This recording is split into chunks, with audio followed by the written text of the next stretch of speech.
Hello friends, आपको हम बताते हैं general coordinates. General coordinate classical mechanics के फील्ड में एक इम्पोर्टेंट सब्जेक्ट है। इस टॉपिक पर काफ़ी क्वेश्चंस आते हैं। जनरली ये मान लीजिए एमएससी के फील्ड में इसमें 8 या 16 नंबर के क्वेश्चन एक आना अनिवार्य है।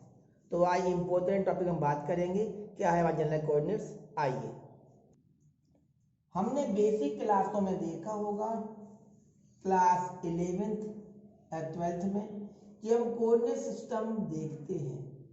तो कोऑर्डिनेट सिस्टम तो मैं देखा, यदि 2D में बात कर रहे हैं, एक्स वाई प्लेन ले लिया और इसमें कोई भी पार्टिकल यदि है, सपोज करते हैं पार्टिकल की पोजीशन एक्स वाई है। यदि पार्टिकल की पोजीशन एक्स वाई है, इसका मतलब हुआ पार्टिकल जो है एक्स में एक्स डिस्टेंस पर और वाई में वाई डिस्टेंस पर। इस प्रकार से हम बोल, वाई में यदि एक्स में एक्स पर है तो ये भी एक्स होगा, वाई से ये वाई डिस्टेंस पर होगा। तो देखिए इसकी पोजीशन एक्स वाई है। यदि मैं एक्स वाई का नाम दे देता हूँ 2,3 सपोज करते हैं, तो इसका मतलब हुआ एक्स से डिस्टेंस की 3 मानी जाएगी और ये डिस्टेंस की 2 मानी जाएगी।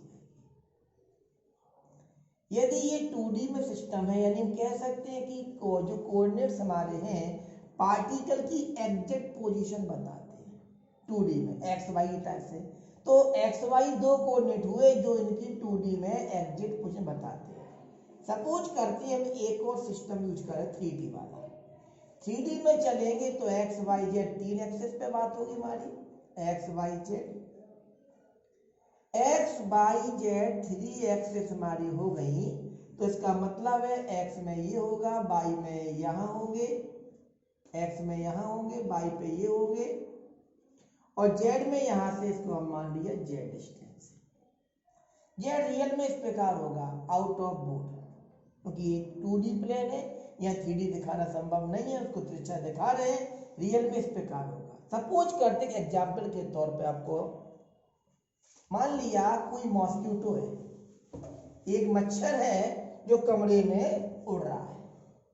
मॉस्किटो की पोजीशन 3D में होगी। मॉस्किटो को हमने पी नाम दे दिया। सपोज करते हैं कि 2, 3, 5 पर है। इसका सीधा मतलब हुआ मॉस्किटो एक्स में 2 डिस्टेंस पर होगा, वाई में 3 डिस्टेंस पर होगा और जेड में 5 डिस्टेंस पर होगा। इस प्रकार से जेड यहां से माना जाएगा कि या नीचे से। तो हम देख रहे हैं 3D में भी इसकी एग्जैक्ट पोजीशन बताना संभव हो रही है। ये था हमारा 2D 3D में कोऑर्डिनेट के बारे में जानकारी। हम क्लासिकल मैकेनिक्स फील्ड में आ रहे हैं जनरल कोऑर्डिनेट बताने के लिए। तो हमने पार्टिकल या मॉस्किटो जो अपने लिया है, सपोज करते हैं मॉस्किटो को हम एक प्लेन में लेके चल रहे हैं और मैंने प्लेन में एक कंडीशंस लगा दी है।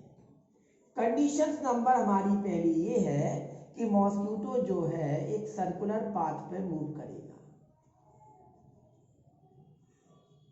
कंडीशन नंबर 2 है मॉस्किटो प्लेन से बाहर नहीं जाएगा, माने not move out of plane या do not move out of plane, do not move out of plane. तो सपोज करते हैं मॉस्किटो हमारा ये है, मैंने एम नाम दे दिया और ये सर्कुलर पाथ को मूव कर रहा है। तो देखिए ये बन गया इसका सर्कुलर पाथ। मॉस्किटो की पोजीशन हमने बोल दी, ये हमारी मान ली एक्स वाई, अभी एक्स वाई प्लेन के लिए। इस दौरान हम देख रहे हैं मॉस्किटो कुछ एंगल्स बना रहा है। इस एंगल का नाम हमने थीटा दे दिया। ये थीटा क्या कर रहा है, मॉस्किटो की पोजीशन को बता रहा है। सपोज करो कि यदि थीटा का मान 30 डिग्री है तो मॉस्किटो इधर होगा। थीटा का मान हमने लिया 30 में, मॉस्किटो यहां आ चुका है। थीटा का मान हमने ले लिया चलो 45 डिग्री, थोड़ा ऊपर आ जाएगा मॉस्किटो, और बढ़ाते हैं 60 डिग्री, थोड़ा और ऊपर आ जाएगा मॉस्किटो। और बढ़ाते हैं थीटा की वैल्यू 90 कर दी हमने, तो हमारा मॉस्किटो यहाँ आ जाएगा। थीटा का मान हम 180 डिग्री कर देंगे, मॉस्किटो हमारा यहाँ आ जाएगा 180 के लिए। थीटा का मान हमने दे दिया 270 डिग्री, तो आप जानते हो लगभग यहाँ आ जाएगा मॉस्किटो। और थीटा का मान हमें दे 360 डिग्री, तो हम देख रहे हैं मॉस्किटो यहाँ आ जाएगा। तो थीटा क्या है? थीटा एक ऐसा कोऑर्डिनेट्स है जो डिफरेंट पोजीशन में मॉस्किटो की पोजीशन को आइडेंटिफाई कर रहा है। मतलब एक ऐसा कोऑर्डिनेट जो पूरे सिस्टम या पार्टिकल की सभी पोजीशन को बता सकता है, एक्सप्रेस कर सकता है, वो कौन है? थीटा। तो हम थीटा को क्या बोलेंगे आज? Generalised coordinate. तो आपके सामने डेफिनेशंस आ रही है क्या? कि ऐसा मिनिमम नंबर ऑफ कोऑर्डिनेट्स या मिनिमम नंबर ऑफ वेरिएबल्स जो पूरे सिस्टम को या पार्टिकल्स की पोजीशन को एक्सप्रेस करते हैं, समझाते हैं, उन्हें हम क्या बोलते हैं? Generalised coordinates. ओके, तो क्या है जनरलाइज्ड कोऑर्डिनेट की परिभाषा? हम बताना चाह रहे हैं कि ऐसे मिनिमम नंबर ऑफ कोऑर्डिनेट जिनके द्वारा किसी सिस्टम या पार्टिकल की सभी पोजीशन को कंस्ट्रेंट्स के अधीन समझाया जा सकता है, एक्सप्लेन कर सकते हैं, उन्हें हम क्या बोलते हैं? Generalised coordinates. जनरलाइज्ड कोऑर्डिनेट्स क्या है? मिनिमम नंबर ऑफ वेरिएबल्स या minimum number of coordinates by which we can explain the motion of particle or system of motion particles under a constraints be known as क्या? Generalised coordinates. तो देखिए generalised coordinate की परिभाषा कैसे आपने देखा कि थीटा का मान 30 पर मॉस्किटो की पोजीशन ये है, 45 पर ये है, 60 पर ये है, 90 पर ये है, 180 पर यहाँ होगी, 270 पर ये है और 360 पर ये है। यानी अलग अलग पोजीशन को हम एक्सपेंड थीटा की वैल्यू के द्वारा बता रहे हैं। तो थीटा क्या हुआ? Generalised coordinate. इस आधार पर जनरलाइज्ड कोऑर्डिनेट की परिभाषा क्या होगी? The minimum number of coordinates required, जो समझाने के लिए आवश्यक होते हैं, to explain the motion of particle और सिस्टम ऑफ पार्टिकल। या तो एक पार्टिकल होगा या अनेक पार्टिकल सिस्टम बना होगा, उसको समझाने के लिए जितने मिनिमम नंबर में कोऑर्डिनेट्स की आवश्यकता होती है उन्हें हम क्या बोलते हैं? Generalised coordinate. जैसे यहाँ पर थीटा है, लेकिन अंडर ए कंस्ट्रेंट्स के अधीन काम करना होगा, ये बात ध्यान रखना होगा। हम आपको बताते हैं जनरलाइज्ड डिस्प्लेसमेंट क्या होता है। जैसे आपने देखा है सिस्टम पार्टिकल, हमने मान लिया n नंबर का, मतलब n पार्टिकल सिस्टम है। अब n पार्टिकल की सिस्टम की हम बताएंगे जनरलाइज्ड क्या होता है डिस्प्लेसमेंट। तो किस प्रकार से बताया जाए, ध्यान देना। सपोज कर लिया एक हमारे पास n पार्टिकल का सिस्टम है। अब किसी समय इसको देखेंगे तो हमने मान लिया ये किसी पार्टिकल की पहली पोजीशन Q1 है, अगली पोजीशन Q2 है, और भी होंगे बहुत सारे। हमने मान लिया कि पार्टिकल यहाँ तक पहुंचे की पोजीशन Qn। किसी समय t पर इसका ऑब्जर्वेशन किया जाएगा तो टाइम की भी बात करनी होगी। तो कोई पार्टिकल को रिप्रेजेंट किया जा रहा है, उसकी पोजीशन लिखना जा रहा है, तो अनेक पार्टिकल पे बात करने से पहले हम एक पार्टिकल पे लेके चल रहे हैं, क्योंकि एक समय हम एक ही पार्टिकल को ऑब्जर्व कर सकते हैं। हमने मान लिया एक ith पार्टिकल, मॉस्किटो में मान लिया आइवा पार्टिकल है, उसकी किसी समय देखिए पोजीशन कहीं यहाँ पर है तो माना Q1 पर है, कहीं यहाँ पर है तो Q2 है, कहीं यहाँ पर है Q है। लेकिन अब गौर से देखो, यहाँ सभी जगहों पर उसकी पोजीशन वेक्टर सेम रहेगा, रेडियस तो सेम दिख रही है आपको, तो Q आर आई इसका नाम दे दिया। तो आर आई की जो पोजीशन है Q1, Q2, Q3 dot dot Qf depend करेगी और टाइम पर भी डिपेंड करेगी। तो देखिए आर आई आपको दिख रहा है, आर आई की हमने बताई, मैंने आइवा पार्टिकल ले लिया, उसकी पोजीशन आप देख रहे हैं Q1, Q2, Q3 dot dot Qn, और टाइम पर ऑब्जर्व करें, किसी समय ऑब्जर्व किया जाएगा तो टाइम भी इसमें इन्वॉल्व रहेगा। तो आर आई क्या है? Q1, Q2, Q3 dot dot Qn का फंक्शन है। हमें निकालना है जनरलाइज्ड डिस्प्लेसमेंट। तो पार्टिकल यदि मूव कर रहा है तो किसी समय बहुत माइनर टाइम, इतना स्मॉल टाइम इंटरवल है कि बिल्कुल माइनर कह सकते हैं, माइनर टाइम इंटरवल में पार्टिकल जो मूव कर रहा होगा उसका वाइब्रेशन हमने मान लिया इसका dq1 है, इसका मान dq2 है, अगले का dq3 है, डॉट डॉट डॉट, इसका मैंने मान लिया dqn है। ये इतना स्मॉल होगा कि इसको नेक्ड आई माने खुली आंखों से देखा नहीं जा सकता है। अब इसका मैं नापने जा रहा हूं क्या होगा डिस्प्लेसमेंट। तो देखिए डी आर आई मैंने इसमें हमने हिस्सा लिया कितना, इसका टोटल डिस्प्लेसमेंट हुआ है। तो आर आई किनका फंक्शन है, Q1 Q2 Q3 और Qn का, और टाइम t का भी है। तो डेल आर आई लिखेंगे अपॉन डेल Q1। मैं टोटल चेन देख रहा हूं तो dQ1 भी लिखा है, इसको हम आयलर फार्मूला भी कहते हैं। Del are I upon del Q2 dQ2 del are I upon del Q3 dQ3 dot dot dot plus del are I upon del Qn into dQn। साथ में टाइम का भी फंक्शन है, तो इसको लिखेंगे del are I upon del Q या del T, sorry T का फंक्शन है, और टोटल चेंजिंग T। इतना बार बार लिखना पर इतने लॉन्ग में, इसको शॉर्ट में लिखने का भी एक वैकल्पिक तरीका होता है। इसको समेशन में लिख सकते हैं, आप देख सकते हैं। आई यहाँ हम जे नाम देते हैं क्योंकि आई पार्टिकल ले लिया हमने। J equal 1 to n del are I upon del Q j और d q j plus del are I upon del t into d t. यहां पर हम जे का मान यदि हम 1 लिखते हैं तो del are I upon del Q1 D Q1 कहलाएगा। जे का मान 2 लिख दें यदि हम तो del are I upon del Q2 D Q2 आएगा। चलते चलते यदि a लिख देंगे तो del are I upon del Qn D Qn आई। मतलब इनके नाम बदलने से सभी की वैल्यू आ जाती है। तो आप खुद देख रहे हैं कि ऐसा वेरिएबल है जो पूरे फंक्शन में होने वाले चेंज को रिप्रेजेंट कर रहा है, तो जे को क्या कहेंगे आई हम जनरलाइज्ड कोऑर्डिनेट, क्योंकि इसके द्वारा पूरे पार्टिकल के मोशन को, पूरे सिस्टम के मोशन को हम समझा सकते हैं। तो आज जे क्या कहलाएगा, जे का नाम है जनरलाइज्ड कोऑर्डिनेट। ये पूरे सिस्टम के बिहेवियर को समझा रहा है आपके सामने। ओके, और आई क्या है, एक पार्टिकल ले लिया सिस्टम में से, तो ये किसका उत्तर आएगा, जनरलाइज्ड डिस्प्लेसमेंट का एक्सप्रेशन आ जाएगा। चलेगा कि लिया, एक को हमने नाम दे दिया इक्वेशन नंबर कैपिटल ए।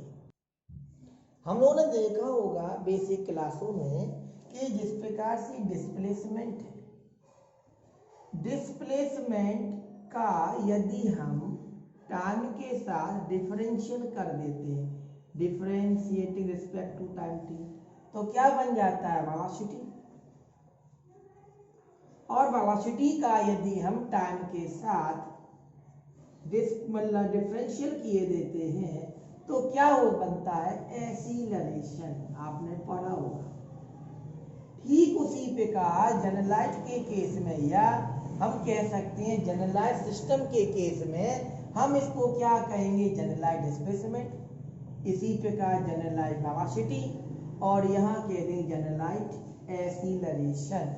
यानी जिस प्रकार से डिस्प्लेसमेंट का डिफरेंशियल से वेलोसिटी बनती है, वेलोसिटी के डिफरेंशियल करें टाइम के साथ तो एक्सीलरेशन बनता है, ठीक उसी प्रकार जनरलाइज्ड सिस्टम के केस में जनरलाइज्ड डिस्प्लेसमेंट का टाइम के साथ डिफरेंशियल करेंगे तो बनेगा जनरलाइज्ड वेलोसिटी, और जनरलाइज्ड वेलोसिटी के जब हम टाइम के साथ करते हैं डिफरेंशियल तो बनता है जनरलाइज्ड एक्सीलरेशन।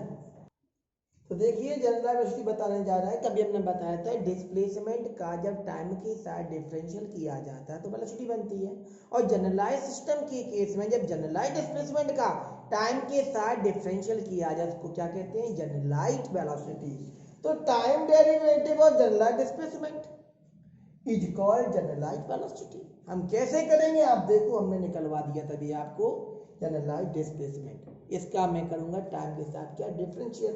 तो मैं इसको सेम कॉपी कर लिया, मैं लिख देता हूँ फ्रॉम इक्वेशन कैपिटल ए, मैं कॉपी कर रहा हूँ DRI equal summation J equal 1 to n del RI, vector लगा लेना, वेक्टर छूट जाता कभी कभार, del QJ DQJ plus del RI upon del T into dt। मैंने dt का डिवाइड कर दिया, मैं लिख देता हूं dividing by dt, dividing by dt in both side, दोनों साइड हम इसको डिवाइड करें dt के द्वारा। इससे क्या होगा DRI upon dt is equal summation J equal 1 to n del RI upon del QJ और DQJ अपॉन dt। यहां भी करेंगे तो del RI upon del T, dt का डिवाइड किया कैंसिल हो जाए, इसको मैं हटा रहा हूं यहां से, अब इसका मैं यूज हो चुका मेरा, अनावश्यक चीज बोर्ड पर लिखना बेकार है। देखिए इसका डिफरेंशियल है, टाइम के साथ जो डिफरेंशियल होते हैं उन्हें हम डेरिवेटिव बोलते हैं, डॉट बोल देते हैं, तो RI डॉट कहेंगे या RI डेरिवेटिव बोल सकते हो अपन लोग। Summation J equal 1 to n del RI upon del QJ, और ये टाइम के साथ है डेरिवेटिव, तो इसको QJ डेरिवेटिव डॉट कह लो आप, plus del RI upon del T, इसको हम डॉट कह सकते हैं चाहे तो।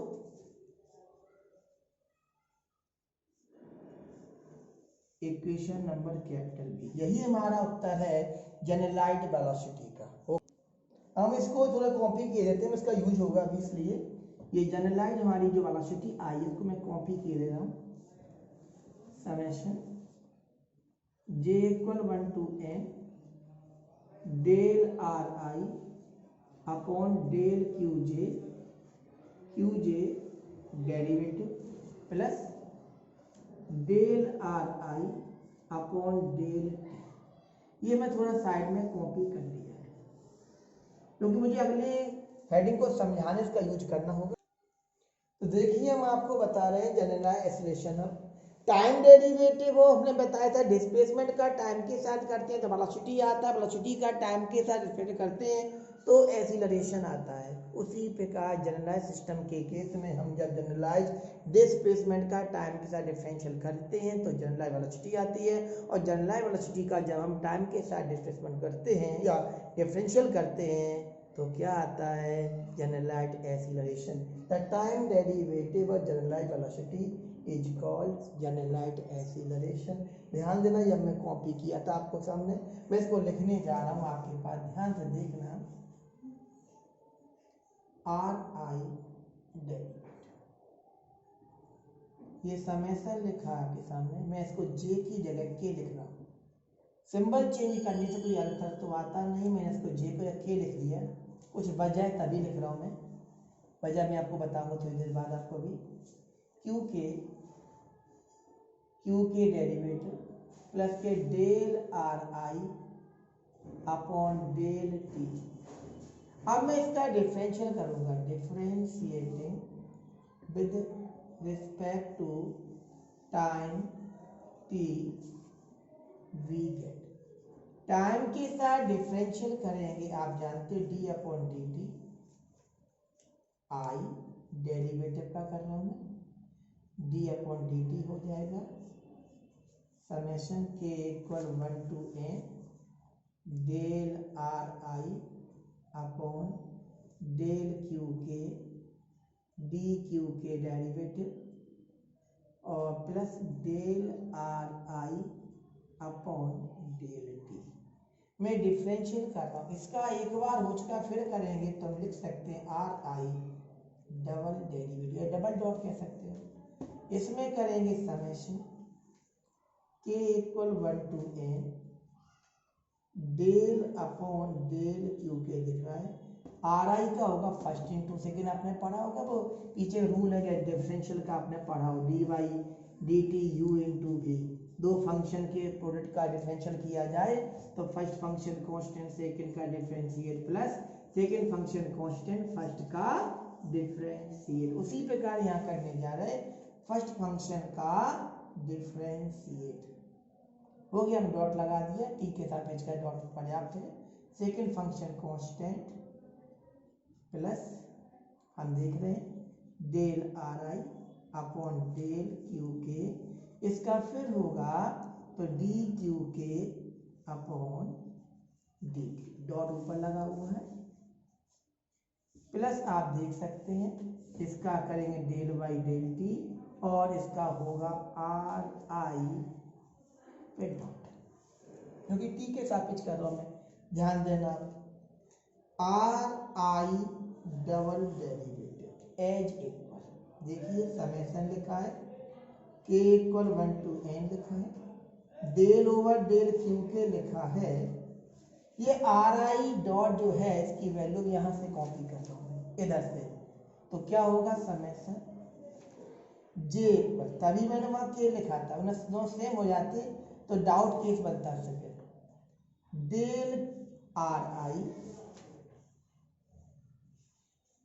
अपॉन डेल क्यू जे और q J derivative plus del are I upon del t, इसकी मैंने वैल्यू लगा दी, पीछे से चला आ रहा है क्या इनटू में Q K derivative plus summation है अंदर ले गए के इक्वल 1 to n जो करते हैं del are I upon del Q K और इसमें क्यू के डबल डेरिवेटिव प्लस यहाँ करेंगे डेल बाई डेल टी, मैंने यहाँ भी इसकी वैल्यू लगा दी आर आई डेरिवेटिव की, summation J equal 1 to n del are I upon del Q J derivative plus del are I upon del T.